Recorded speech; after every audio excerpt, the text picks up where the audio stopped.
Pronombres en función de sujeto. Los primeros pronombres que vamos a examinar son los que funcionan como sujeto. Empezaremos con una sencilla prueba para identificar el sujeto de una oración. Revisaremos el inventario de pronombres que pueden funcionar como sujeto. Nos fijaremos en una característica que permite diferenciar dos grandes grupos dentro de los pronombres personales del español. Concretamente, la presencia o ausencia de golpe de voz. Haremos hincapié en cierto rasgo que une al español con el latín y que lo diferencia de lenguas europeas actuales como el inglés, francés y alemán. Por último, examinaremos uno a uno los diferentes pronombres que ejercen la función de sujeto. Ya en este capítulo nos vamos a topar con los primeros casos de variación. Estos se concentran en la segunda persona. Algunos hablantes diferenciamos un plural de confianza, vosotros, frente a otro de respeto, ustedes. En cambio, otros emplean la forma ustedes tanto para confianza como para respeto. Estos últimos hablantes son mayoritarios, y no solo eso. Para entender los pronombres de segunda persona es imprescindible saber que para un gran número de hablantes de nuestro idioma la forma empleada es vos. Vas a descubrir el origen de estas variaciones y más, mucho más. Acompáñame. Vamos a comenzar nuestro recorrido. El pronombre como sujeto. Como mencioné en la introducción, los pronombres que funcionan como sujeto son los primeros que acuden a la mente cuando pensamos en la noción misma de pronombre. Ahí se sitúan formas como tú o yo. Te muestro un ejemplo muy simple con el pronombre yo como sujeto. Yo quiero diversión. ¿En qué se nota que el pronombre yo asume la función de sujeto en el ejemplo anterior? Te voy a mostrar una sencilla prueba que te sacará de dudas en múltiples ocasiones. ¡Atención! Esto es importante. A menudo no está claro cuál es el sujeto de una oración. Sin embargo, si quieres escribir correctamente, es fundamental que captes la estructura de las oraciones con las que expresas tu pensamiento. La prueba se basa en el siguiente principio.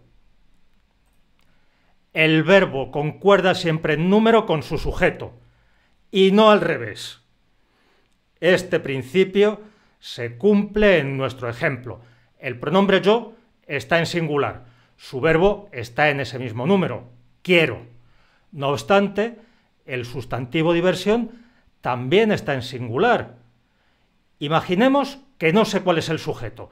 ¿Cómo demuestro que esa función la ejerce el pronombre y no el sustantivo? Ahí es donde entra en acción nuestra prueba. Es esta. Cambia el número del posible sujeto. Si el posible sujeto está en singular, pásalo al plural. Y al revés, si el candidato a sujeto se encuentra en plural, conviértelo en singular. En cuanto modifiques el número del sujeto, el verbo tendrá que seguirlo en este cambio. En mi ejemplo, el pronombre yo está en singular. Voy a pasarlo al plural, a ver qué ocurre. Se me convierte en esto otro. Nosotros queremos diversión. Ahí tienes la prueba. En cuanto el pronombre se desplaza al plural, el verbo va detrás cual perrillo faldero. Te resumo el cambio que se ha producido. El pronombre yo, singular, ha pasado al plural, nosotros, y automáticamente el verbo en singular, quiero, se ha convertido en el plural, queremos. A mí me gusta comparar este comportamiento con el del sol y la luna. El sol alumbra con luz propia. De la misma manera, el sujeto posee su propio número. Por su parte, la luna se limita a reflejar la luz que recibe prestada del sol. Es lo mismo que hace el verbo con el número del sujeto. La prueba me muestra que yo es el sujeto. Pero vamos a terminar de asegurarnos. ¿Qué ocurre ahora si pongo el sustantivo diversión en plural? Vamos a verlo. Yo quiero diversiones constantes. He añadido el adjetivo constantes para que funcione un poco mejor esa transformación. Pero lo que me interesa es que ahora el verbo no se mueve de donde estaba, se mantiene en singular, sigue siendo quiero. Eso demuestra de una vez por todas que el sujeto es yo y no diversiones. Te voy a hacer una confesión. A mí me gustaría que esta parte de la gramática se enseñara mejor en las escuelas. Cuando yo era pequeño, me contaban que el sujeto y el verbo concuerdan en número, así, que concuerdan en número. Pero es que esa explicación está incompleta. Dicho así, da la impresión de que el uno concuerda con el otro y el otro con el uno. O sea, que da todo igual. Pero como acabas de comprobar, se trata de una relación orientada. Va del sujeto hacia el verbo y no al revés. Afinando esta explicación, solamente con eso, se consigue mejorar inmediatamente las concordancias verbales.